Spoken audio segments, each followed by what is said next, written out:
Hello, everyone, and welcome back to another episode of the One Point Safety Show with myself, Scott Hartley, and my illustrious co-host, Scouse Andy Lockhart. How are you, mate? You all right, buddy? Yeah, I'm good, pal. I'm good. How are you doing? Good, mate. Yeah, another one Yeah. of them days, mate, where I'm finished for work now, off tomorrow, but I'm back in on Saturday, which is a bit of a it Yeah. sucks a bit, Yeah. but that's the last one before Christmas, so it should be Oh, all that's right, all to right. be fair. Yeah, But that's not too bad. all good. Shout out to Rod in the chat. Thanks for being with us, mate. We appreciate you. We'll go Oh, through our sponsors as always. Dunstable Town FC, Talk of the Town podcast, we're their sponsor for this season. If you like non-league football or you want to hear about any sort of soccer, football, talk from Premier League all the way to internationals and to non-league, go ahead and follow Dunstable Town's Talk of the Town podcast. We're also graciously sponsored by Oddballs. You can go across to myoddballs.com. Go and have a look at them. They've got a 40% off deal at the moment over there. All our stuff is on there. And yeah, it'll be good to go across and see them. We're also delighted to be sponsored by Fusion Therapeutics. You can find them on fusiontherapeutics.co.uk. They provide expert MSK assessments and treatments with a focus on holistic care dedicated to improving your well-being through tailored musculoskeletal health plans. The team offers specialist injection therapy and non-medical independent prescribing. So if you're in the Northwest, Manchester or Cheshire area, call the team on 01606 512 013, or you can book online and the team will be happy to advise you further on this affordable treatment solution. We'll get into the news then, mate. So we'll start off, I suppose, with the roster moves first, because that's probably the easy one to speak about. So Washington Commanders used their off day to make a roster move. We placed second-year running back wide receiver Kaz Allen on the IR. Allen is a member of obviously the practice squad. Adam Peters wasted no time in replacing his spot by signing Tyree Jackson. So who is Jackson, Scouse? He's a 27-year-old, 6'7", 250-pounder. Jackson played collegiately at Buffalo. He was a quarterback. And then he transferred to tight end. He entered as an undrafted free agent in 2019. The Bills waived Jackson on final cuts. He was then selected in the XFL. He then came back and played for the DC Defenders, where he then signed with the Eagles in 2021. Played 2 years with the Eagles, and then he was waived. And last year he was signed with the Giants, so he played for the Giants as well. So he comes in on a practice squad place for us. But do you think this is just a move to tie up from the Zach Ertz injury? Is that where we're going with this? yeah. For me, it's just another body, just like everybody else. The guys you're bringing in nowadays from off the street at this time of year, they are literally just bodies and just hoping.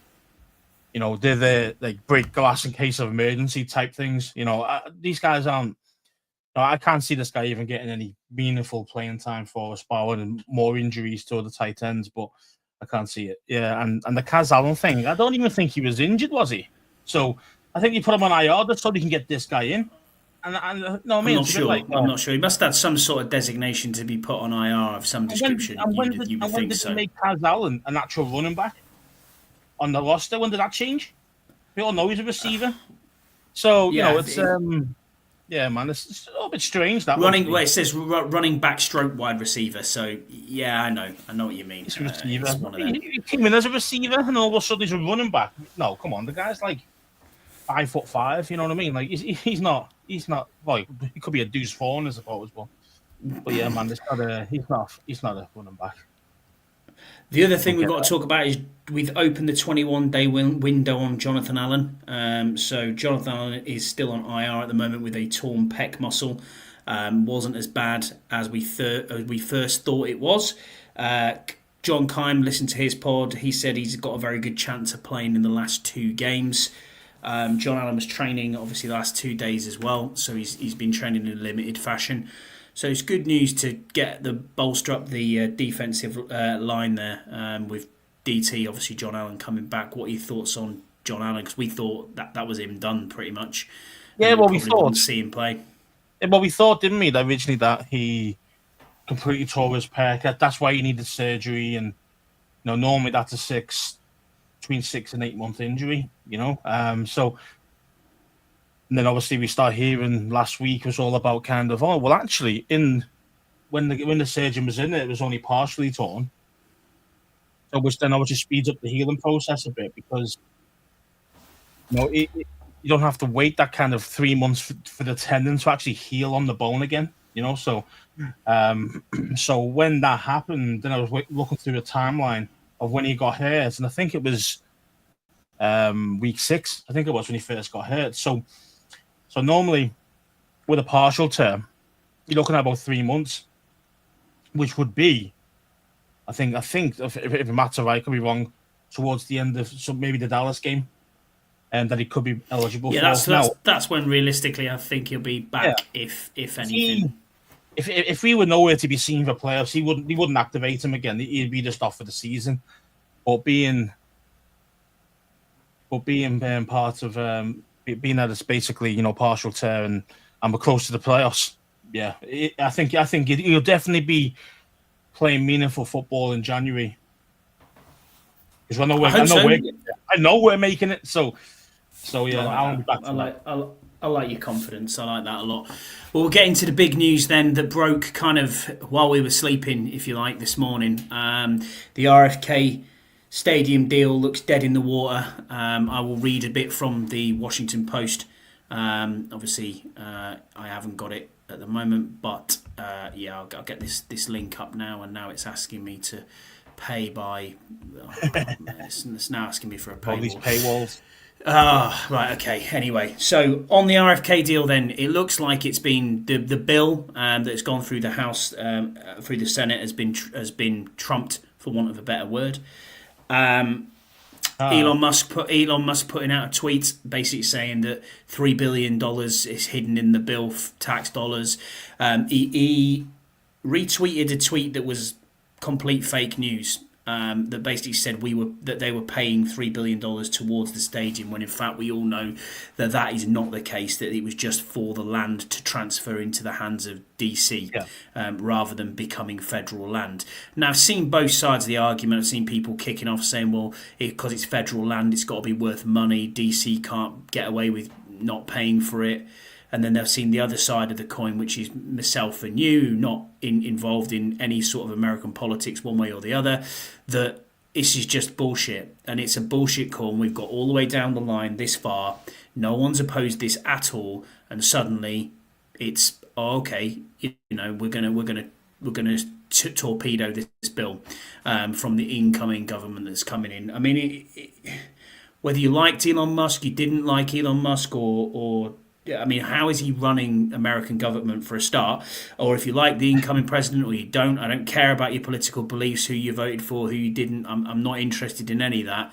We need this to go through, because otherwise we aren't getting a home outside or anywhere close to DC. It's the only available site of any that we could possibly put anywhere. We've got a rusting old fucking stadium just sat there doing nothing that's falling to bits. Well, if you want a rusting old stadium falling to bits, then by all means have it. You know what I mean? Put it on your land, because it's not worth shit right now with a rusty old stadium on there and nothing going near it. Just think of the amount of money that could have been invested potentially in that site, changing it round, putting things in place. You've got entertainment around there. You've got a brand new stadium. You've got things that can be used all the time. And how much are you throwing away?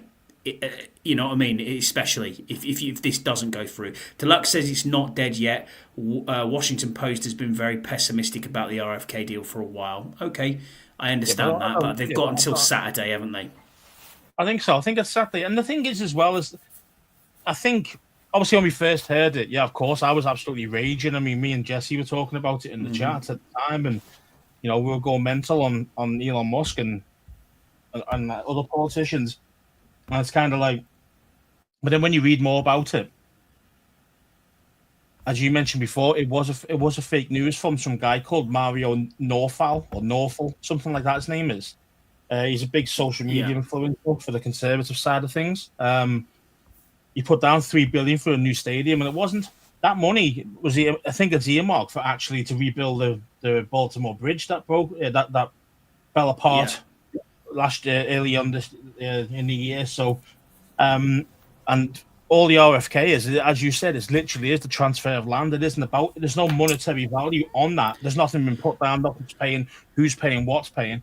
Nothing's happening from that angle. actually, I think it says something about in the bill itself. I mean, exactly in the bill.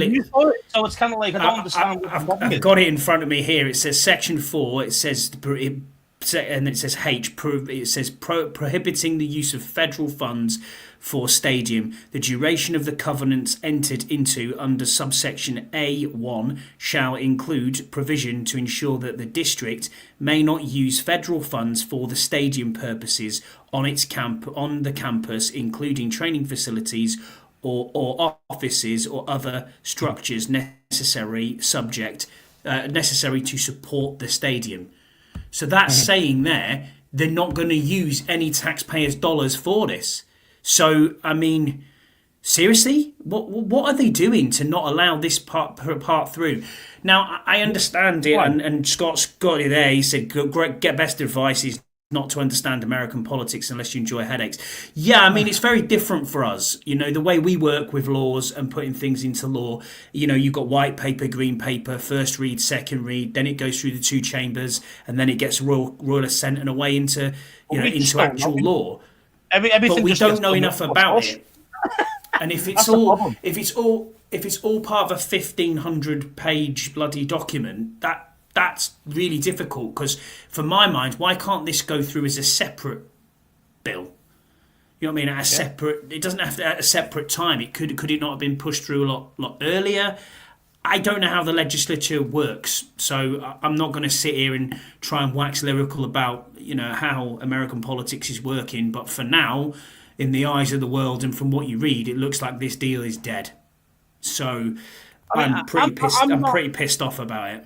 I mean, of course, we're pissed off about it, but I don't think it's over. Like Deluxe says, I don't think it's dead yet. I do think there's, as I say, because of what's been written in what we spoke about there, about that there's no federal dollars to it, that it's not going to cost, because Musk's all about trying to save money.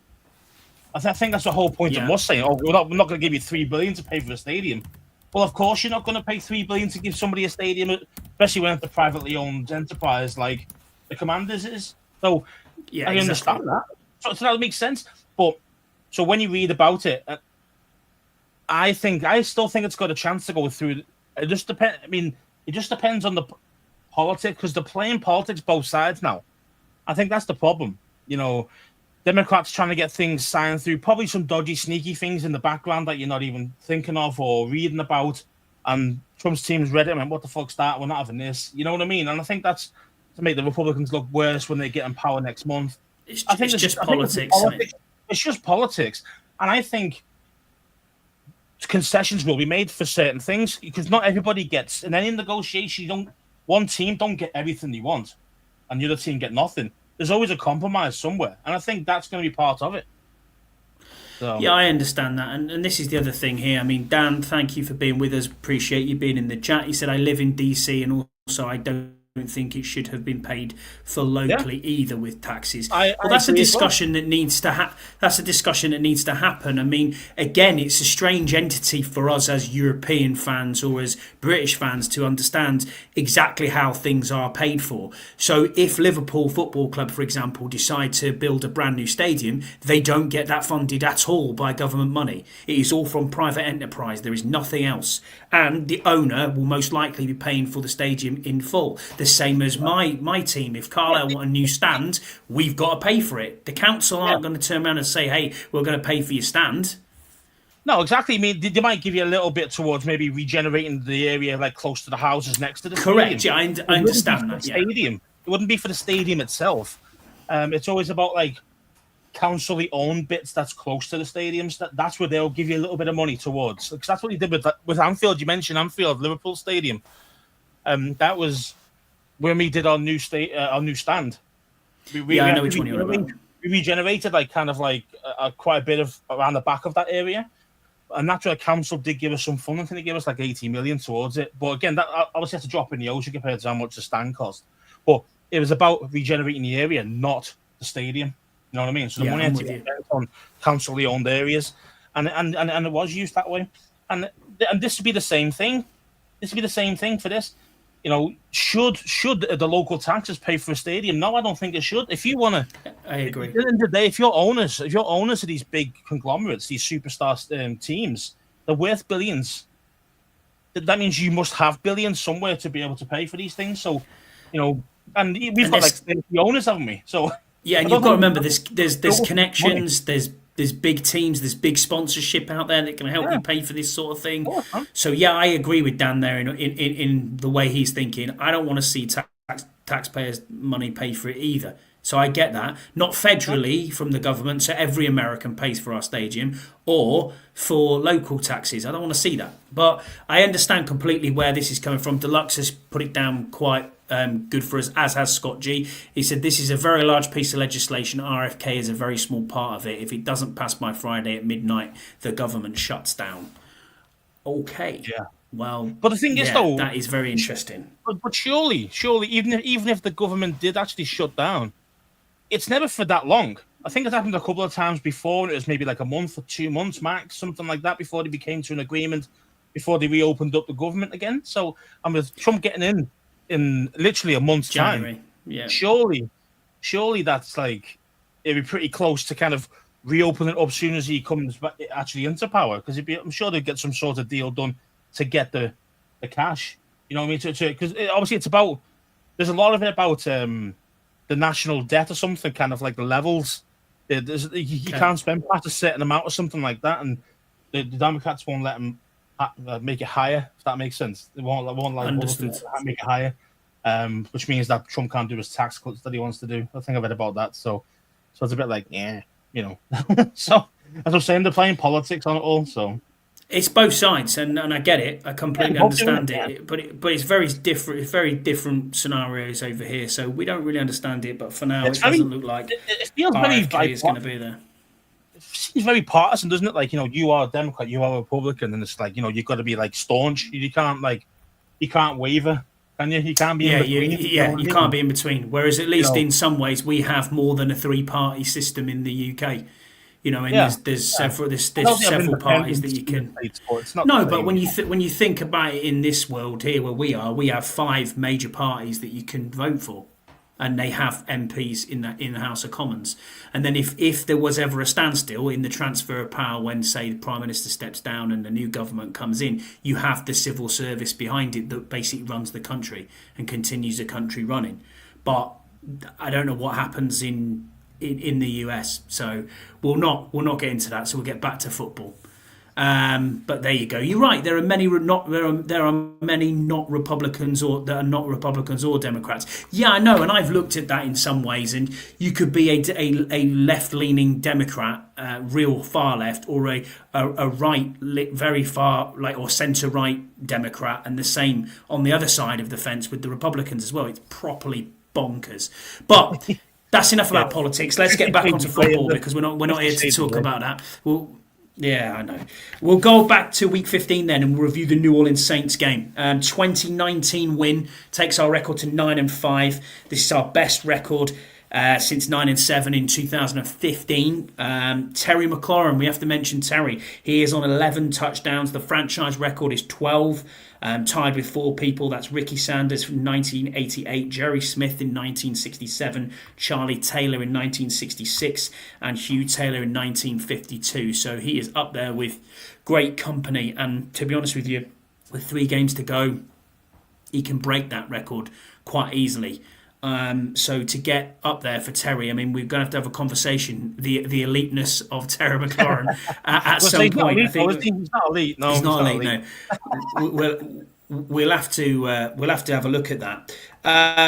Yeah, man. We'll get into the stats and stuff, and we'll have a good look at it here. I mean, Jaden Daniels, he was 25 of 31, 226 yards, 2 touchdowns. We have Jaden Daniels was also the highest rusher with 11 for 66. Brian Robinson was 21 carries for 65 yards. McNichols got 2 carries for 4. Rodriguez got 1 carry for 2 yards. Then on the receiving side, we had Terry was the top receiver with 7 targets for 73 yards, 2 TDs. Zacchaeus next 3 receptions for 36. And then it was De'Ami Brown with 3 for 30. Total receiving, it was 25 receptions for 226 yards, which is exact, obviously, of Jaden's number there. 1 fumble from Jaden Daniels, which was recovered by Jeremy McNichols, which again I'm sure we'll get into. 1 interception from Mikey Sandra still. Again, big play. And then on the defensive side of the ball, we got 3 sacks, 1 from Jeremy Chin, 1 from Dorrance Armstrong, and 1 from Daron Payne, and 7 tackles for loss, 10 QB hits in total for the game. What was standing out for you in this game, mate, apart from referees, which we're going to have to get into as well? Hercules, oh my God. What was your crew all about? We knew going into this game that he was his crew threw the most flags in the entire NFL. Yeah, it was obvious, mate. Hockey loves to see himself on the TV, doesn't he? You can definitely see that. It's bittersweet, I'd say, this game for me. Bittersweet. We started off quite well, I thought. We took the lead. Decent enough lead. Held Kamara reasonable, which is what that part of the main key is, just keep Kamara kind of... You're not going to stop him completely. Limit as much as you can, and we did. Besides the touchdown, which I still think it wasn't personally, but I know other people will say he had his foot in and blah blah blah. But I think it was. I think he didn't have both feet in personally. As he caught that ball, his right foot was still outside the end zone. So for me, I don't even think he had it in possession. So, but anyway, that's my call on that one. But yeah, man. I mean, I'm glad we won. But we have got this tendency, man, to kind of let up in the second half, and that's not good, man. Because we're taking on good teams, especially this week going against the Eagles. We can't afford to take, even if we go 30-0 up, which is insane. But say we did, we still can't take the foot off the gas. But that's what we've been doing against teams, and I don't know what it is. I don't know if it's a coaching thing or is it more of a players are mentally fatigued, tired. I don't know. I mean, but either way, it's something that needs to be addressed and quickly. Yeah, I agree with you completely. I mean, where to begin with this? It was all going swimmingly well. You're 17-0 up, and you're thinking to yourself, "Yeah, we're going well here. We're okay." And we seem to just shit a brick for the from the middle of the third quarter into the fourth quarter.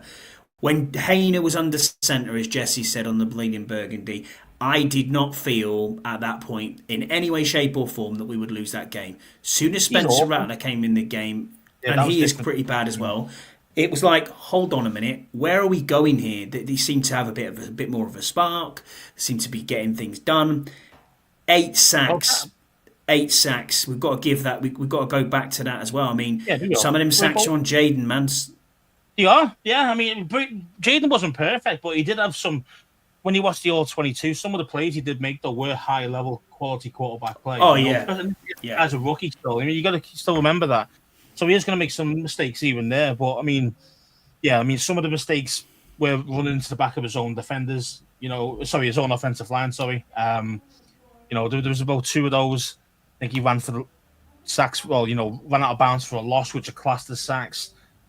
So some of the kind of numbers can be, be inflated in certain ways, because some of them were there, and he just ran out of bounds with like half a yard loss. So you can read box scores all you want, I suppose. Yeah, Rod's got a really good point here. He said Badass was a big miss on Sunday. Massively. Absolutely, to lose him an hour and a half before kickoff, you're thinking to yourself, okay, this is going to be a big busy day. And Dieter didn't have a good game, mate. I'm not going to be trying. I mean, some of the snaps. I mean, there's one snap I watched where he sent the ball back at the snap, and Cosme was still looking at the protection and calling the protections out, and it's like, hang on a minute, what? And the ball's already gone, and then in the next thing they've ran past and they've got a sack. It was Jordan who ran past and got the sack, and I'm thinking to myself, what are we trying to do here to get it there? Do you think this is a coaching thing then, Scouse? What are you? I don't know what it is. You mean the sacks or the old line? No, I mean like the way that we fall off in the third and fourth quarter. It's potentially. I don't know if it's that or it literally is that we start to go into kind of safety kind of play, as in like it's almost like a prevent. It's almost like prevent mode, isn't it? You're Yeah. not playing prevent defense, but you kind of are in a certain way. It's kind of hard to explain. It's kind of like we're so far up. Let's don't go too attacking in case you get burned. But then it's like, but then we play soft. Do you know what I mean? And it kind of, it's like an in between thing. It's a bit weird for me, and it's that is obviously coaching / play calling, isn't it? It's got to be, because you don't play those plays unless you've been told to do those type of plays. So to play a bit softer, a bit deeper or whatever. But it's man, it's an element of both. I think they're too scared to lose and not to. So, funnily enough, Paul Fiander Turner, who is at Having a Radox, great fan of the show, also a shout out to him for giving us that voucher last week. He said, "Are we seeing a real Dan Quinn coaching weakness after last week's massive wobble in the second half? We've got away with a few this year, but it's worrying trend that's running it close from 2-score leads." I mean, that's kind of where we're at with it, isn't it? Yeah, I mean, but again, is it on DQ? Or is it on more along the lines of Joe Witt playing a bit softer? Is it, see what I mean? Is it more kind of play calling, or is it more, as what Jesse would say, more execution problems? Yeah. Or is it the players themselves that are doing this? Players themselves, maybe they're mentally fatigued, maybe they played a bit too much, maybe they can't handle it, or whatever, and just split switch off and they get burnt for one or two things. It could be an element of all of those, But the thing is, though, is that we have seen it a few times and we've got away with it mostly. Okay, we didn't against Pittsburgh. But the other games, we've since have got away with it. So it needs to be addressed. That is something that has to be addressed. I'd say more than anything else, is that kind of second half performances that we get. Because first off, most of the time, we're actually pretty good. It tends to be, I mean, look at the Titans game where we were, miles ahead, and you're thinking to yourself, it's going to be an easy day, this. And then next thing you know, second half, it's like, it's quite a squeaker. I mean, we literally got away. We literally got away with it with this one big time. I mean, what were your thoughts on obviously? Yeah, the refs did not help. Going back to the refs, now you can never blame the refs for for anything like that, or for a loss or a win. But we have to think that this drop off, Paul, going back to your question, is that realistically, I think it's a bit of everything, as Scouse said. I think that not having a run game doesn't help you. We couldn't get the run going at all against the Saints, just nothing. And this was weird because this is a team that you're going into that couldn't cope with the run. So whatever they did, it was like, hold on, you can't cope with the run, so you're thinking, we're going to get a heavy dose of B-Rob here, straight up the middle, we're going to be okay. Nothing. Could not get anything done at all. It wasn't like he didn't get the carries. He got the carries, just didn't do shit. No. You know what I mean? I think he got... I don't think it was anywhere to go. I don't think it was anywhere to go. So yeah, and that's the O-line problem. That's the O-line problem there, because, I mean, that shows, like, how important Badass is. Because our offensive line, as you kept going on about at the start of the season, the first 6 weeks we were like top 3 or something like that in O-line. Yeah. An O-line play, even with Shitty Wiley at right tackle. Those things were going well. But then, as you start going forward, the only guy who was missing last week was Badass. Now, again, don't get me wrong, a lot of the guys who were playing ill. Allegretti was ill. True. Cosme was ill with a bad virus. He's still out now. He's not playing. He's not even practicing at the moment, Cosme, through this illness. So if these guys are playing through some sort of flu or whatever it is, again, you are going to drop your level. Apparently, so there's an element of that as well. But it shows though how important he is, and that he is the true glue to that offensive line. Yeah, and apparently after the game, JP Finley, I was reading a tweet from him, he was saying in the locker room that both Allegretti and Cosme were on IV drips. And that's how bad the illness was, and they've played through it. And I mean, fair play to him. So Rod is right here. Zach missing meant that JD5 was not there. I think the lack of depth is crucial in positions, and it magnifies errors. Can't agree with you more, mate. Depth is a big problem with this, but we're in year one. And we have to remember that we're in year one.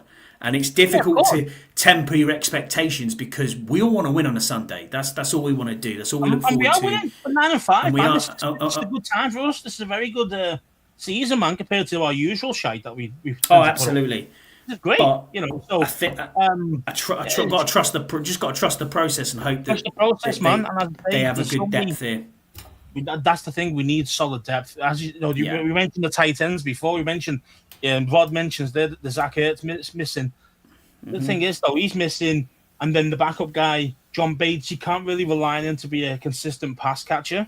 So then you're looking at next, you're looking at your Ben Ben Sinnott. Sinnott, yeah. He hasn't done anything yet. And again, JD's not even trusting him, which is understandable. He's a rookie as well, and I understand that he probably looks up to Ertz as a person, as a leader potentially. So he probably finds him a lot more comforting as a comfort blanket for the quarterback. Whereas with Sinnott, you're thinking, oh, we don't know what the hell you're going to get from that guy yet, you know. So it's kind of there's still that learning process, and that'll take time to get that kind of chemistry. And then, but then as you say, for me, it's kind of like, okay, well, who you bringing in? Who you bringing in? You brought in this guy, the 6'7" ex quarterback, the fake Logan Thomas. You know, it's kind of like, well, just it's a load of crap. You know what I mean? Like Tyree Jackson. A waste of Boston move. You know. So yeah, so for me, it's all kind of our depth is piss poor in most areas. In most areas, it is. Your first team's not bad. It's not. No, your first 11's playing offense and defense. It's not a bad team. But then when you start getting into those kind of like second level, third level players, they're not good enough. It's as simple as that. And good teams will punish us for it, especially down the stretch.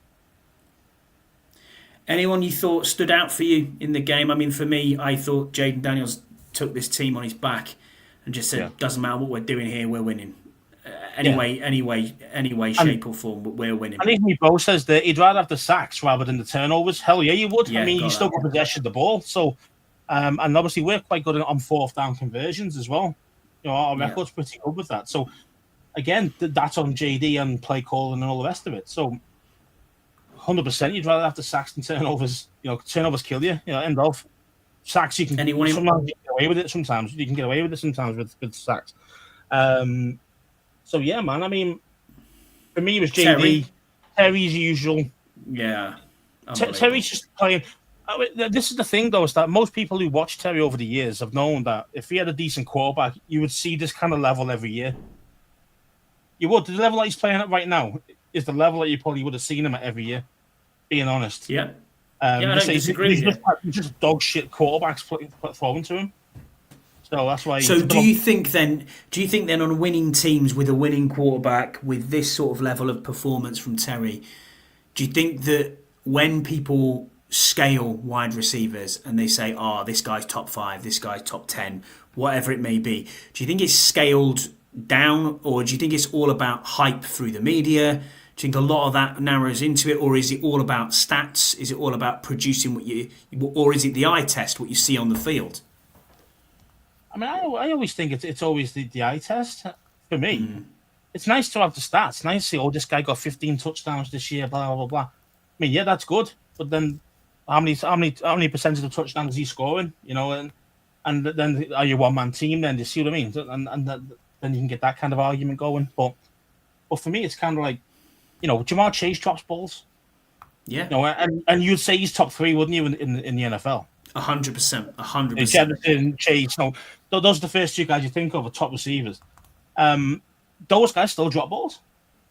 You know, I mean, Terry dropped a couple this week. Dropped a couple the week before as well. You know, these things happen. Yeah. You know, you can't catch every single ball. No matter how good you are as a receiver. So for me, it's always the eye test. How good he is. It's not about separation. Yeah, it's cool if you can beat your corner every time. That's great. But it's all about kind of, you know, coming up big in the big plays when you need something. You know what I mean? Coming up in the clutch, as they call it. That's what you want. That's what you need. You need your big players step up in big moments. And Terry's been doing that. And Terry's done that for years. Even with shit quarterbacks, he's been doing it for years. Okay, it might not be this year is more about his TDs. His TDs have gone right up compared to normal years.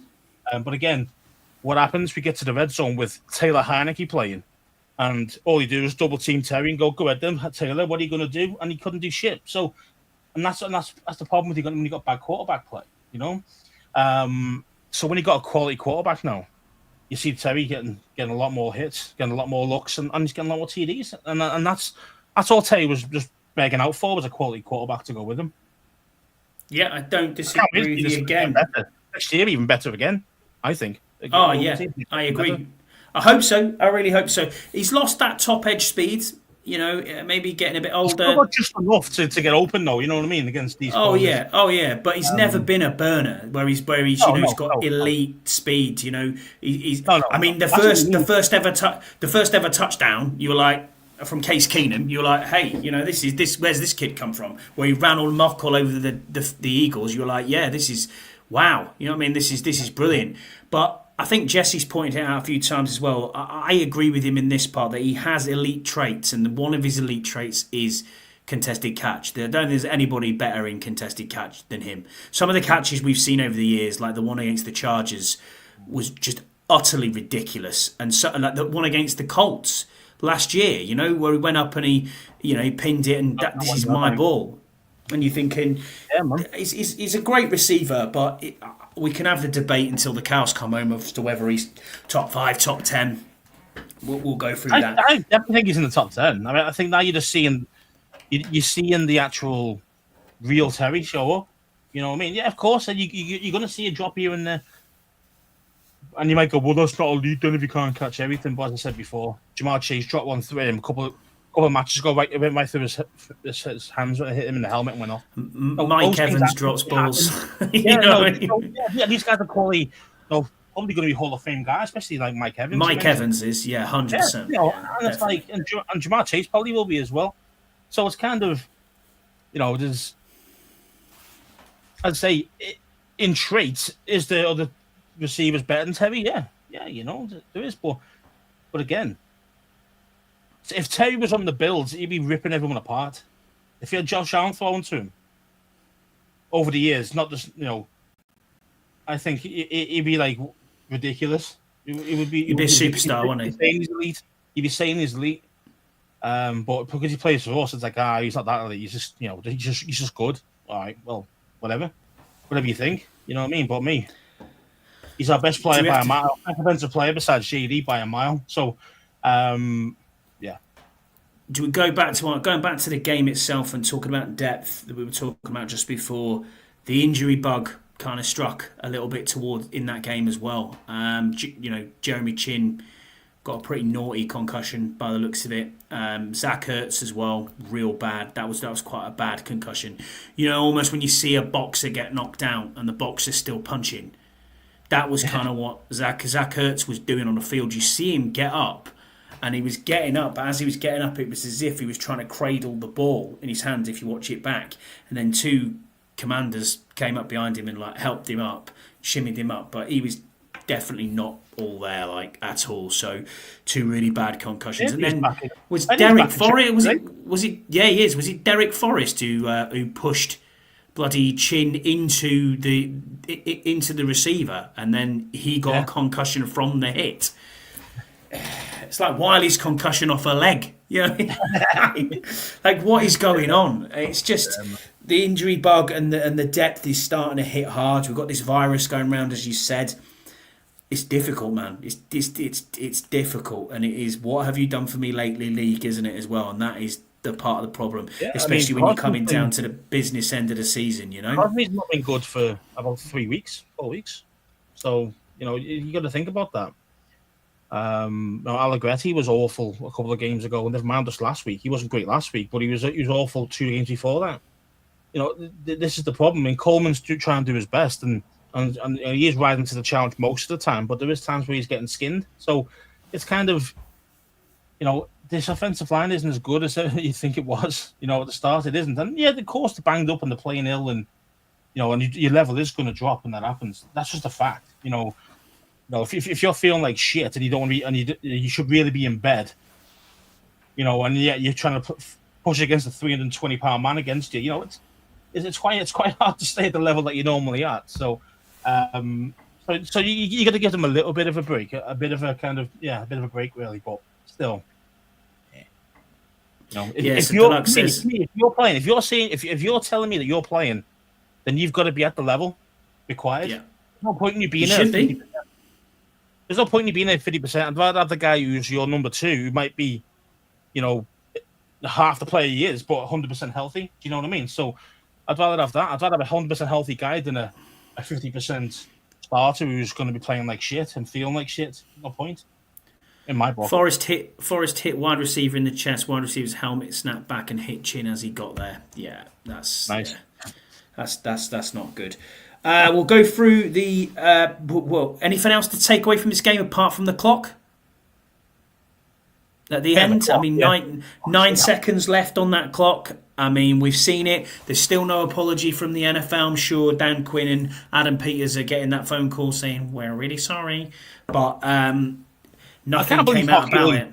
I can't believe Hockey League's statement afterwards when he got asked about it. Well yeah, I don't know how... The referee just stopped it. Oh, right, okay, the line just stopped it. Oh, okay, yeah. Well, what?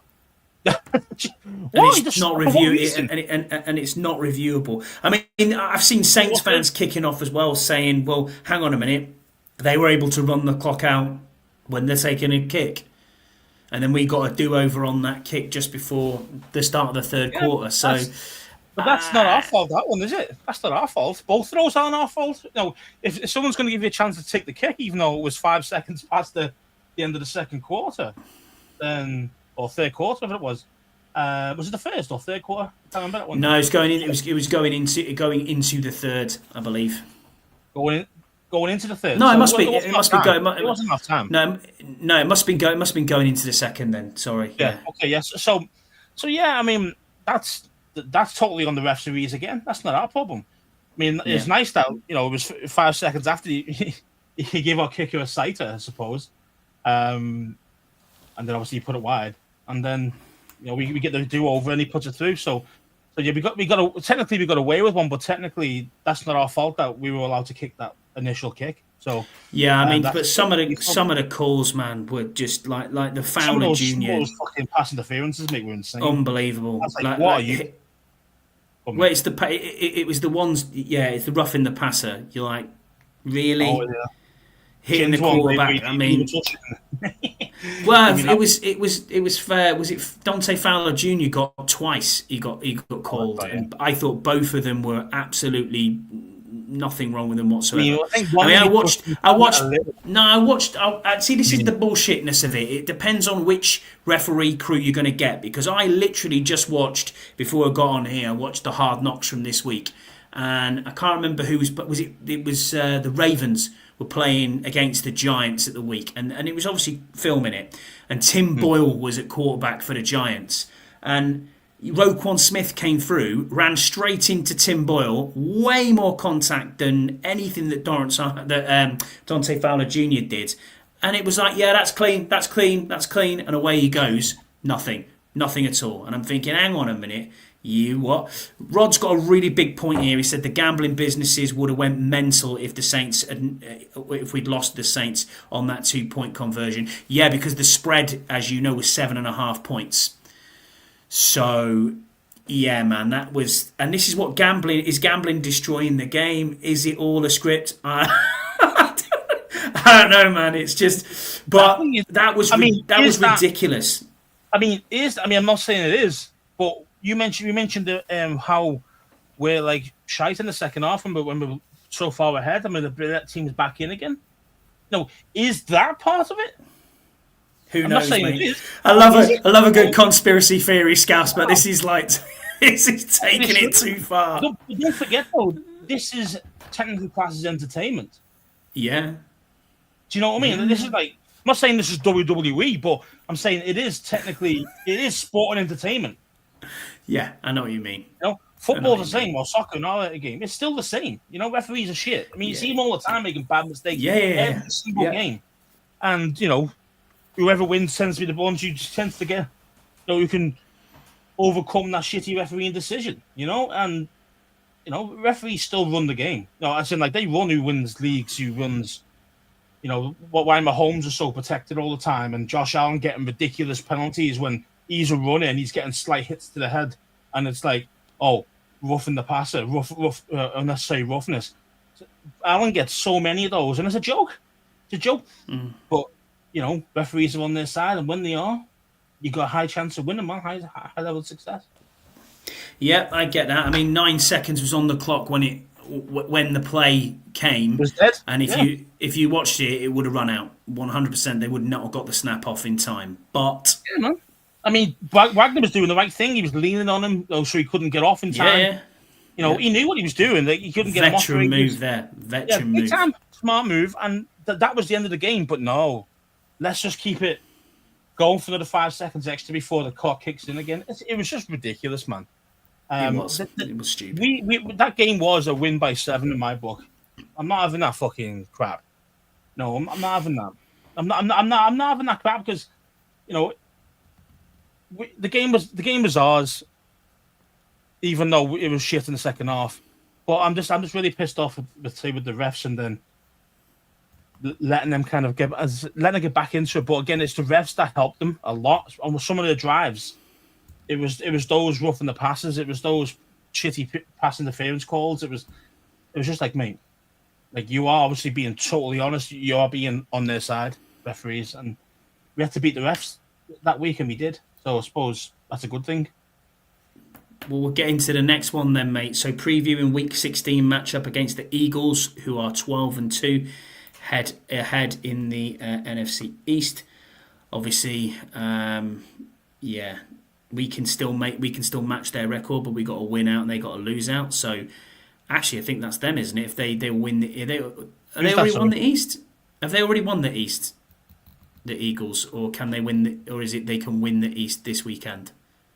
Technically, they'd have to lose out. They'd have to lose out, and we have to win out. Yeah, I get that. But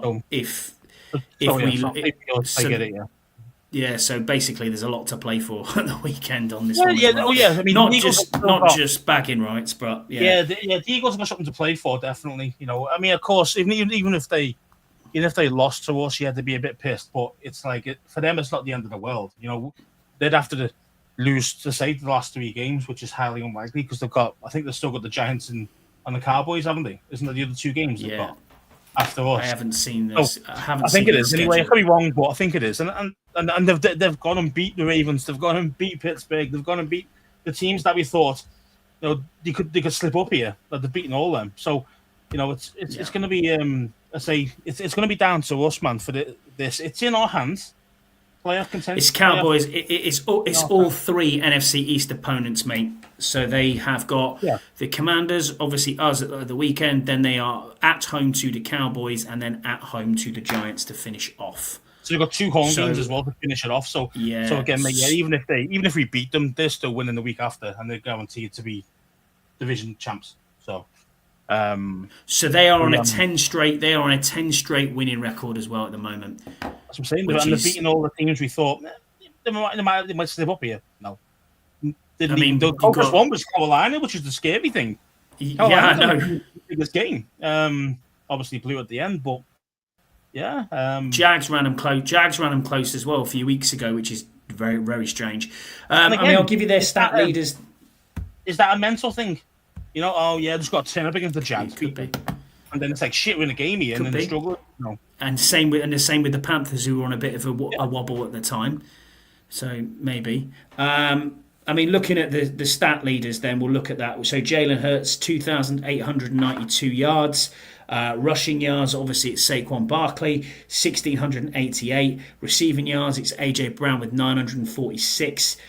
Zach Bourne is their top tackler with 134 tackles, and interceptions it's CJ Gardner-Johnson with 3. Hurts has got 18 TDs against 5 interceptions on the season. He also has an additional 14 rushing touchdowns. A lot of them are obviously the tush push, and 518. He's got 589 yards across the ground and 4 fumbles. Saquon has 1,688 yards, as we said. He's got 11 touchdowns and 2 fumbles on the season. I mean, Saquon's MVP race, he's right up there, mate. He is, honestly, he is unbelievable. Between him and Allen. Yeah, I agree. I don't disagree. I mean, Joe Burrow's had a good season, but again, I wouldn't. People are talking about Lamar Jackson still, and not for me. Not for me. No, it's between those 2 for sure. And normally, it's normally the quarterback who gets it anyway. So, being honest, it'll be Allen who will probably win the MVP. But for me, the top 2 definitely him and Saquon in my book. I mean, Saquon's a fucking different animal with this team. I'm Why not people discrediting discredit. the. I'm not You're not discrediting discrediting it. I just think the it's a tush shit. push. I just think it's a shit play. I just think like it's a cheap play, really. Like you just you guarantee yourself the 1 yard gain or whatever it is every single time. But for me, it's like you're pushing the quarterback forward with your other mates. I think that's a shit play. Do you know? Do you know Do what you know? I What I mean? think it is. Genuinely, as a rugby union fan, I think it's an amazing move that Jordan Mailata put into the playbook and said, "Hey, let's use or not a scrummage. It's a maul, basically." In Yeah. my world, let's use the maul that we can use to push people in. You see people getting pushed into the end zone. You see people getting pushed for a couple of yards here and there, but the ref plays it dead. But I don't know why. I can't give you an answer to that, whoever the YouTube user is here in an Eagles jersey. I can't give you an answer to that, mate, to say why can't people stop it or run the play. I don't know, is the answer to the question. Think about it. You need a yard. You've got the ball in between the two lines, and the lines, it's not even a yard between the two lines. You know what I mean? So it's kind of like, and then as you say, they do the maul, they go low, and then they go deep, and that's exactly what you would do on a scrum, on anything like that. Yeah, that's exactly Of what course you you do. would. It And has been Matt Ward stopped. was a rugby player, wasn't he? And that's how He was a rugby player, yeah. So It has been. you know, It has been stopped in the past by other teams, but often. it's very not all the time. No, it's very difficult to stop. It's basically a quarterback sneak in a better way. I'm not saying most of them were the tush push. They are though. A lot of them are the tush push. If you actually go back and look, it's 8. He's got 8 tush pushes this year. So that's exactly half. So if you want to It's very effective. It's a very effective play, but for me, it's kind of I agree with that. It's cheating. Yeah. No, I don't think it should be. But there you go. Because I don't think it's cheating. I think it's a genius way of using the rules. The defense can't get there in time. As soon as they try to jump the snap count, it's an instant penalty. Do you know what I mean? It's kind of like correct. Then you've lost 5 yards anyway. Then you lose 5 yards, or from the 1 yard line, whatever. But still, it's that kind of thing. I just don't like the play. I just think it's a play that. Would I be happy if I was using it? Well, you probably would, wouldn't you? As a fan, of course you would. If we mastered that play, you probably go, it's a great play. But if you're not mastering it or you're not using that play, then you think it's a shit play. And I'm one of them people. I think it's a shit play. I just don't. Every time I watch the Eagles, I go, fourth and 1. Well, yeah, Eagles have got it. It's not even a fucking challenge. It's like, they've got the first down. Or if it's on the goal line, it's going in. If you don't get the one time, the second time it goes in, it's guaranteed. It takes away some of the kind of, for me, the competitiveness of the actual match that the Eagles are in. I understand where you're coming from, because at least in some ways you can say, well, hold on a minute. In rugby union, for example, a scrum, it is mano on mano. If you can't, if you're the tight head prop and you can't stop the loose head from boring into you, then that's fine. Do you know what I mean? Just think, fellas, every drive starts 1 and first and 9. Yeah, I suppose you're right, mate. I get that. I get where you're coming from. But yeah, back to proper football. Anyway, I mean, what are we going to do here? Keys to victory. How do we? Is it all about stopping Saquon Barkley? Because he's going to get his. There's no doubt you can stop it. We're a terrible team against stopping the run. We sell out for the run a lot of the time, Scouts. We've seen big runs against us. So what do we do? Time. Oh yeah, it's definitely our weakest part on defense is run defense, 100%. I think he got 155 yards last time against us. Yeah, and to be fair, I think about 90 yards of that was in the fourth quarter. I mean, we reasonably held him. We held him quite well, I thought, for most of the game until the fourth, and then he ran all over us, and that's when we got battered. But it's kind of, can we do the same again? As in, can we keep him? Say he's going to get his, just like Kamara got his against us. Can we just keep him relatively kind of subdued? So like kind of 80 to 100 yard game. Can we do that? That's a key. It's hard to do, sure, but I mean it's we've got to be aiming for that. We've got to be aiming for that to try and minimize him enough that he's literally a 100 yard game and that's basically him. That's it and done. Because he could easily put 200 on you. He really could. So. Yeah, I'm hoping. I'm hoping that we to one. To be fair, following up on that, Following up on that, Jesse's asked us a question from the Bleeding Burgundy podcast and the Bunker. If you haven't subscribed to them two channels, go and do so. He said, "What will Saquon's rushing total be closer to, 150 yards or 200 yards?" Yeah, I mean, to be fair, I think more towards 150 personally, but I hope we can keep under 100. But that's wishful thinking. But yeah, I think more towards 150. I think.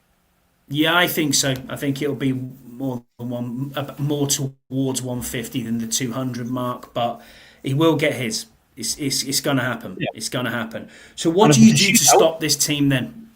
If you can't, it is they are a good team. They're well rounded in most areas. You know, they've got a good running back. They've got a quarterback who can run. You know, and as you say, he's got loads of 1 yards for the TDs. You know, so when they're in the red zone or first and goal, they're pretty good. You know, so it's and then you've got the receivers. So then you've got your AJ Brown, you've got your Devontae Smith. So it's kind of, you know, these guys are good receivers too. You know, I mean, the only thing that I think is their biggest weakness on offense is Jalen Hurts' arm. I still think it's not. I don't think he's very accurate still. He's got a bit better than when he first started, but he's still not good. No, as in very good accuracy, stuff like that. So, for me, I'm still making Jalen Hurts throw the ball. Try to stop and try to stop Saquon. You know, stack 8. Let Marshawn go one on one against AJ, and say go ahead and try and beat him. Last time Lattimore took on them, he took it to the house, pick 6, by the way.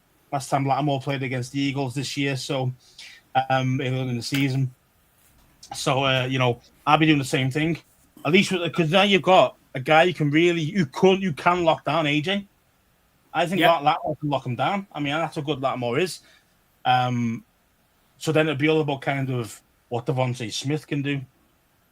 Can you kill off his, you know, Mikey and all the rest of it with him? And again, I think we're going to be pretty decent. I really do. I think we were quite good against the pass. I think it's just going to be more about Saquon. If we can stop him, well, we'll have a high chance of keeping these guys at no reasonable amount of points. Yeah, if it's a shootout, we potentially got a chance because we know what Jaden Daniels' arm's like. We know that what he's like in the rush as well. The only issue I have got is they, in my opinion, have got the best, probably defensive rookie of the year on their side in Quinyon Mitchell. Mitchell, rookie of the year. He is unbelievable, Quinyon Mitchell. Loads of people are not speaking about him, and if you look back, mate, honestly, him and the other corner who they got when they traded with us, I can't remember his name for the life of me. Bourne is obviously awesome as well. He's very good. Still got Slay. Still got Zach Bourne. Yeah, they have. No, not him, not Jalen Carter, but Quinyon Mitchell is amazing.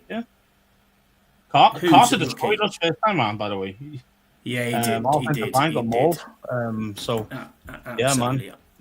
I mean, to be fair, for me, if I'm like Kingsbury, I'm thinking I need to get Terry up against Slay because Terry has Slay's number every time. So he does actually, to be fair. Terry over to the right because Slay only stays on the left-hand side of the field. That's fine. Keep him out there all game. I'd rather them do that rather than go up against this Mitchell fella who did actually have. It's Cooper DeJean. It's Cooper DeJean I was thinking of. Thank you very much for that. I appreciate it. He's fucking awesome as well. They have got a very, very good secondary. No, he's a corner. He's a corner? Okay. Yeah, I think so, yeah. Looking at their backfield, it is. I mean, I'll tell you it now. They've got Zach Bourne, they've got Nakobe Dean, Josh Sweat, Quinyon Mitchell, CJ Garner-Johnson, strong safety, Blankenship at free safety, right corner Slay, and then they've got Cooper DeJean as well. Is kind of your Mikey Samra still wrong, you know, your star position almost. Yeah, and Carter is a game wrecker. You're absolutely right, Jesse. And that's the reason why they're really good. Really good. The team that they're good all out and they've got depth, which is what we don't have. Depth, yeah. No. But you know, let's be honest. Who do you least like? Cowboys or Eagles at the minute? As in what? As in what reason? Or rivalry? Just pure sport. Rival wise. Nice to me. It's still always Redskins. Dallas for me. Always will be. Even though Eagles are better. I just think I just hate Dallas. I mean, I don't like Eagles either, by the way. I don't like them either, but still. Nah, mate. I know. It's just I'm at the same with everything. For me, it's New York. I hate the Giants, man. I can't stand the Giants. But no, thank you. Hey, we appreciate you for subscribing. Appreciate you checking us out. But yeah, man, it's one of them. It's one of them, boys. We've got to try our best to beat this team. It's going to be a really difficult task, Scouts. We know that, but yeah, of course. This is a game that you think will be favourites. No, we're not favourites. No way. I think they're going to be 7. It wouldn't surprise me if they're 10. I think they'll probably be 6. I reckon is where it's at. I don't know what FanDuel's got it at the moment. I haven't seen the stats, but I wouldn't be surprised if it's around 6 points. Can we keep up with them? That's part of the problem, especially if Saquon's going off. It's going to be a tall task, but can we do it? But this is what they do, though. They wear you down. They wear you down over the game. Yeah. Even if Saquon doesn't do shit for the first half, you still wore down the defense, and then that's what comes alive in the second half. Jesse just said Philly are a 3-point favourite. I mean, to be generous. That's generous. I think there should be more, personally. Yeah, I think it should be more. No, they should be at least a 5-point favourite minimum. I think. Agreed. I was thinking 6. You know what I mean? Was where I was sitting at. I'll take it. I'd say I'd probably take us on that. I would too. I'll take the 3 points. Thanks. Yeah. Nah, man. But as I say, it's difficult because you think if you stop Saquon, then you've got all the other weapons. I mean, I'm not scared of the tight end. If Golder is a go, I don't know if he is. And then they got Calcaterra or something like that. I think his name. Yeah, he's the other tight. He's the other tight end, isn't he? Okay, in the red zone. He's a red zone threat, but besides that, he's not really much. You think he's a rookie? I think he might be a rookie. I don't know. Could be wrong. But you are right. It's Calcaterra. Yeah, I think is how you pronounce his name. Yeah. So again, am I worried about him? No. I think in the middle, I think we'll be okay there. I think it's just seeing what Devonta Smith's going to do in the slot up against Noah and see how that goes. That's going to be an interesting matchup there. But as I say, for me, make Hurts beat you with his arm. Don't let him beat you with his legs. Don't let Saquon beat you. Let him beat him with League Hurts beat you with his arm because he is inconsistent. He is. Yeah, you might burn you one drive, but the other drive you probably throw you a pick. You know what I mean? Like he's one of them type of guys. Yeah, he didn't have the best game against us last time. Be honest with you, he wasn't great. And that's it. It's all about kind of say if we can stop him, that goddamn tush push. So we got to keep these guys being 3rd and 1, 4th and 1. We've got to stop. We've got to stop them getting to that. You know what I mean? We've got to get them at like 3rd and 3, 3rd and 4, so they can't use the tush push. And then obviously we get the ball back. They're the punter then. See what I mean? Stuff like that. That's what we're going to have to do. Which again makes it even harder. So it's not an easy game for us by any means. No, it's just about limiting the big plays, Scouts. That's what we've got to do. Limit the big plays. Yeah, rip a chunk off Saquon Barkley when you come in from the 20-yard line to the 40-yard line. That's fine, but limit the big bursting plays, 60 yards. Okay. You know what exactly. I mean? Yeah. I mean, to be fair, our secondary's been pretty good, really. I think with the deep ball. Yeah. Most of the time, we've been pretty good. Only one here and there, obviously, Mr. St. Just, who now won't be playing. So I'm happy about that. I don't want to see 25 on that field. I don't want to see it. Last week, 3 snaps and he gave a penalty away in his first one. So that tells you straight on it. Tells you what he's all about. So yeah, I mean, YouTube user says, "Yeah, we beat Pittsburgh without Barkley, but Barkley was in the team? Wasn't he? He just didn't get the ball. Is that right?" Yeah, I think so. I can't remember.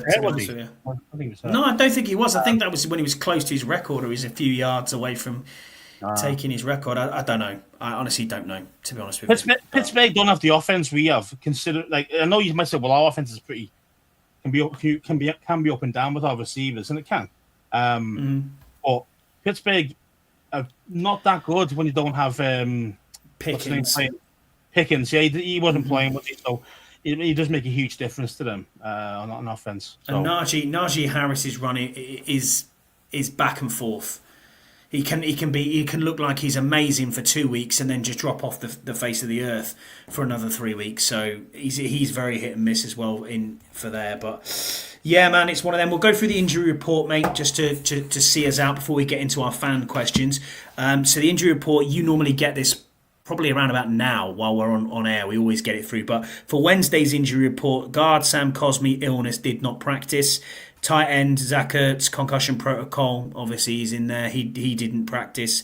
Zane Gonzalez didn't practice for personal reasons. Had a baby with his. So congratulations to Zane Gonzalez. Yeah, did you have the child? Yeah, it was actually. I thought you were waiting last time. Yeah, no, they both did. They both did. Both kickers. Yeah, Jonathan Allen, DT, pectoral, he was limited. Jeremy Chin in concussion but still practiced, limited. Michael Dieter, ankle, limited. Clean Farrell, knee, limited, but he's also rest. Frankie Louvu was rest. Luke McCaffrey with a shoulder was limited. Terry McLaurin was on rest. Jerome Payne's on the injury report again with a back, limited. And Dante Fowler Jr. with a groin was full. So that is where we are, unless you have a update. You say Fowler was full? Yes. Yeah, I think you've got them up to date, mate. To be fair, I think that because this one says 3 hours ago on the thing, and you said exactly what is on there. That makes sense. So probably is that. But yeah, the thing is here for me: Farrell, Louvu, McLaurin.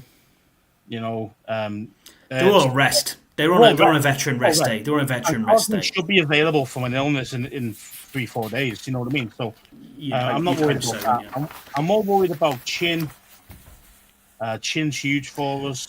McCaffrey, he's not really done much for me all season, so I'm not worried about him.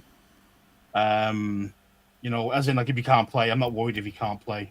He doesn't really. I think Zane Gonzalez. I'm sure he's just. I think he's at the barbers, isn't he? And that's not the reason why he's not. Maybe. He's not playing personal reasons. Needs a haircut.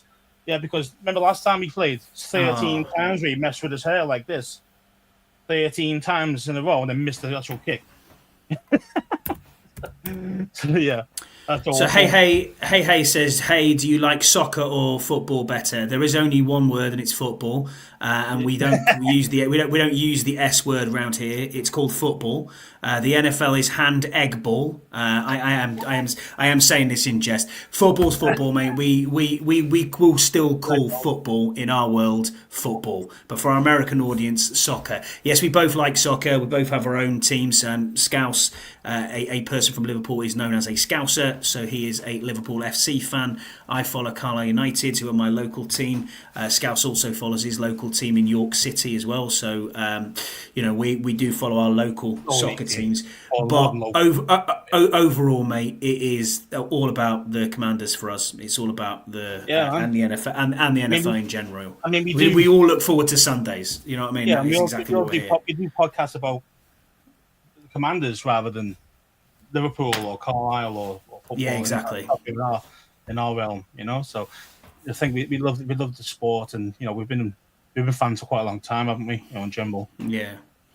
So I mean, I don't know whether to book my tickets now for Philadelphia or not in January, but we'll see. We'll see, man. We'll see what happens. The only thing we've got going for us in this is that we played. I don't want that 7th seed. We played them. I don't want that 7th seed.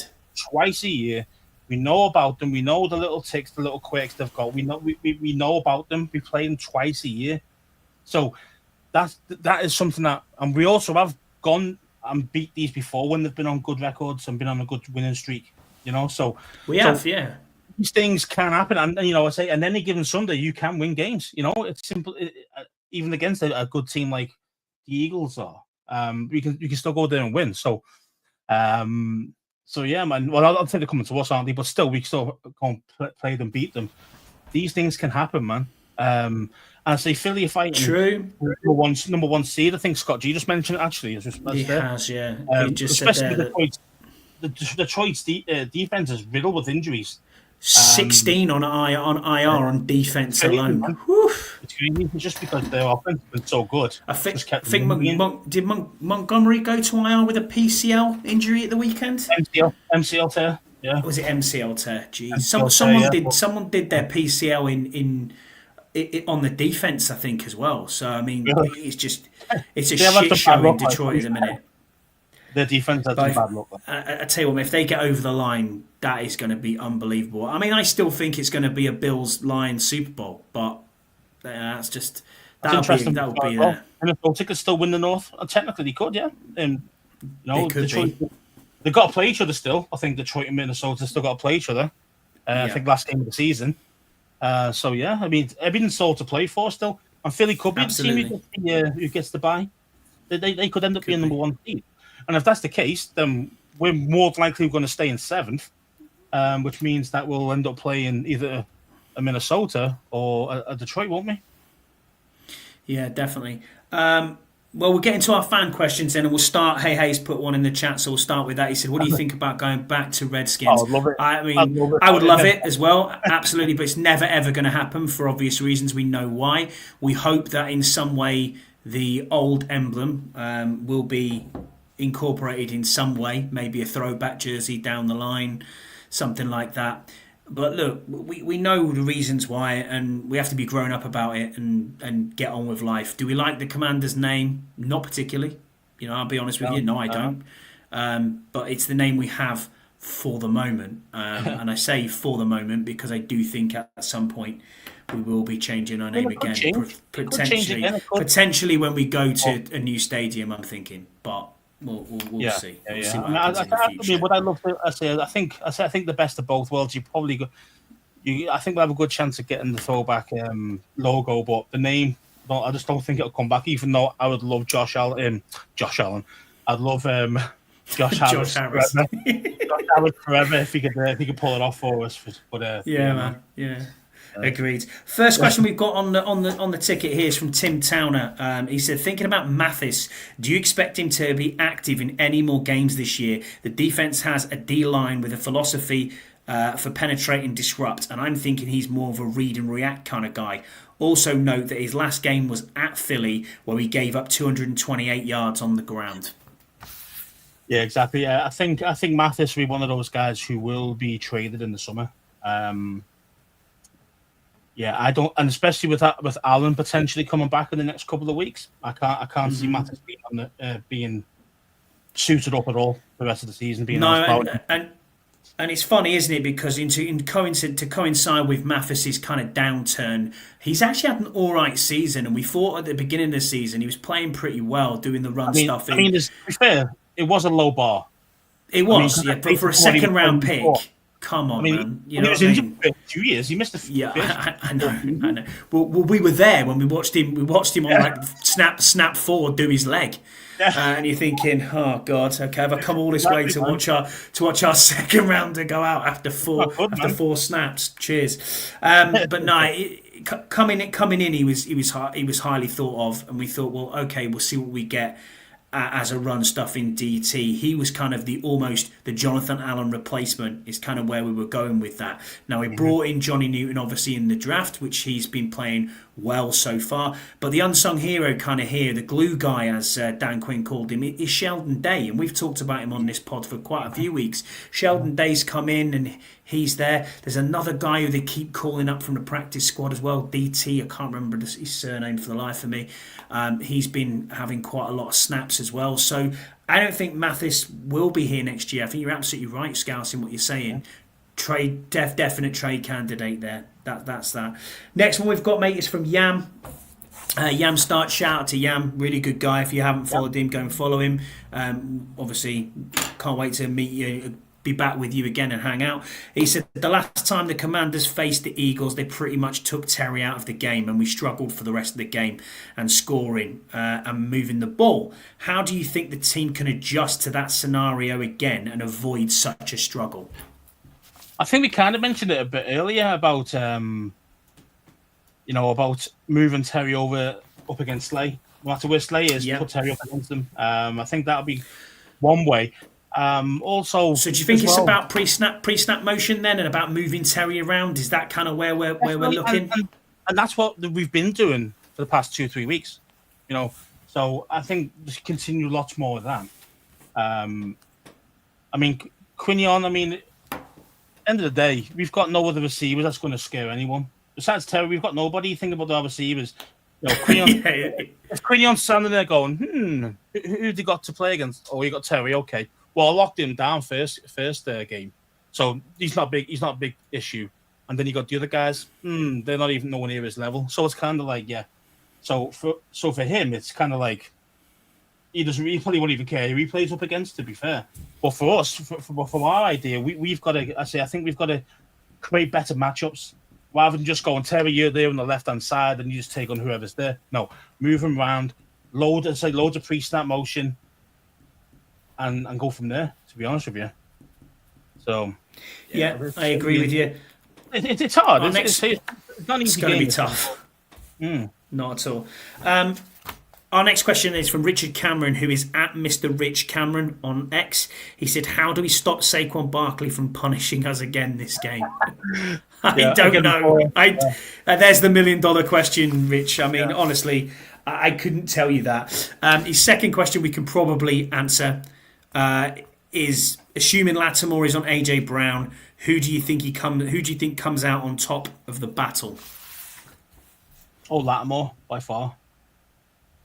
I do too. I think Lattimore will do well. People don't realize how good Lattimore really is. I mean, seriously, man, the guy's incredible. So, yeah. I mean, don't get me wrong, he's a solid wide receiver. You know what I mean? He's a very good wide receiver, but Lattimore for me every day of the week. I don't think you see more than 50 yards for AJ. No more than 50 yards total. Wow. Okay. Yeah. Okay. Fighting talk. I like it, Scouts. Fighting talk. I like it. One of our good followers, Commander Viscount, he is at John Bowden Grace. He says, "Do you think KJ Osborne will play this weekend, and how do you think he will do?" I don't even think he gets activated. I don't think he gets activated. He's just a camp body. He's just another body. If McCaffrey can't go, you might see him suit up. They mentioned that McCaffrey had a shoulder issue on the injury report before. Maybe KJ gets activated if that's the case, if he can't go. But nah, I can't see it. To be fair. Last question from us, mate, is from Deluxe. So he is in our chat at the moment. He's at Arch Deluxe. Go and follow him. He's a good guy, really, really good guy. He came all the way down to see us that time. I can't believe that either. That was awesome. Just came out of nowhere. I'll meet you in the bar. It's like, okay, cheers. He says, which Washington position group between running back, wide receiver, and tight end has the biggest impact on this game? And do you have any surprise contributors? Wow, I mean, I think it has to be the running game. It has to be the running game. It has to be B-Rob. Has to be. Is he going to be an unsung guy? Probably not. But again, the run game has to for us to win this game. We have to have a decent running game. It's as simple as that. Yeah. If can't be like last week. Can't be like last week. It cannot be like last week. Impossible. No, it has to be running. If it's like that, we're going to get battered because it just is what it is. Like eventually, the DBs are going to stop us. Jane Carr's going to disrupt at the front there, especially if our O-line's still suffering with illnesses or half injured or whatever. Carter's going to be a huge game. I'm worried about him having a huge game against us. Yeah, I mean, like I said, their back end is so good. Like DeJean, Mitchell, Slay. Slay. I don't know about Slay. I don't like Slay. I'm not. That's probably their only down. Garner Johnson's great, a leading reception as well. But yeah, cheers, mate. We appreciate that, Isaac. Thanks for popping in and speaking to us, mate. We do get over there as well as much as we can. At least one game a season we get over there, but I don't know about AJ Brown. I think he may get locked up by Lattimore, but we'll see. We'll see what happens, mate. Pop back in on Thursday. This is what's going to be interesting because that's a genuine. That's the game. That's a game. Yeah, I agree. want to see that matchup. I want to see it because I think that is a true 50-50 matchup. So it's going to be really cool to see who wins that one. But for me, I think it's Lattimore, and it's not even close. And it doesn't matter anyway, because if you look inside Terry McLaurin's pocket, you'll find Slay in there anyway. So you know what I mean? It's what it is. It's one of them things. He has a lot of yak. Yeah, no. I know he has a lot of yak. I get that. But I hope our secondary does turn up on Sunday. But the only problem we've got is Chin, man, with that concussion, because he's a big. That's a game changer. If he's out, it's not going to be a good scenario at all. He is very important. Mm-hmm. Well, yeah, that about does us, mate. Prediction before you go. What's your prediction for the game? Prediction? Pain. Deron Payne. Yeah. Not in a Tyson Fury, Alexander Usyk pain. No, I know what you mean, but yeah. Well, there's no knockouts there in that game, put that way. Those two fighters are not going to be fighting. Fair enough. Oh no, Scott Jesus mentioned something here. The RFK It's been removed. If it passes, it's dead. Oh, okay. Don't do that to me, Scott. Don't like completely dash my hopes for everything. Yeah, don't do that to me. Don't do that to me. Anyway, prediction. Prediction pain. And it's going to be a lot of pain for the Eagles. We're winning this game. We're winning this game. 28. Seriously. 28-24. Bucket. Can you stop smoking? Put the crack pipe down, Scouse. Put the crack pipe down. No, that's no. We are probably going to lose. I'm trying to think. I don't know. I will go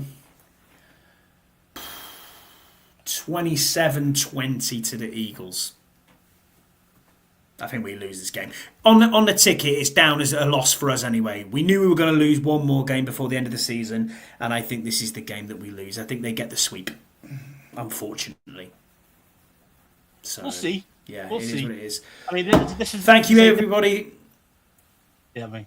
Yeah, we'll see what happens. Thanks everybody who's been in the chat. So Jesse, hey, Scott G, Rod, Ian, Deluxe, Isaac, Brian, random Eagles fan who says YouTube user. Appreciate you being on, mate. All pop back next week. It's good to see. It's good to see the interaction. Different fans coming in as well for a change. 100% agree. But yeah, we'll be back next. Well, it's next Thursday's Boxing Day, so I don't know. You want to do something on Boxing Day? Maybe if you get a bit of time, let's jump in. Yeah, we'll see. If not, we'll games. So we could mention those, you know. We could do. Yeah, there's Christmas Day games too. But we'll see what we'll do. We'll work something out, but we'll definitely be back on soon. Consistency is key, as they say. Don't forget to like and subscribe to the YouTube. Obviously, trying to get to 500 followers, which is a long slog. Been doing this for 2 years now. It'll be a while. If you want to hear two English dudes talk out shit about the Commanders and the NFL, then subscribe. If your gran needs an account, get her to subscribe. If your dad needs an account, get him to subscribe. Come on, it's free. Speak for yourself, mate. Talking shit about the Commanders. I'm talking facts, bro. That's what I spit, man. I spit facts. is that what they're dropping the knowledge? Look, dropping the knowledge. Yeah, I love it. Man. What I do. I love it. That's what you do. All right, everybody. Thanks for being with us, and we'll see you again next time. Bye.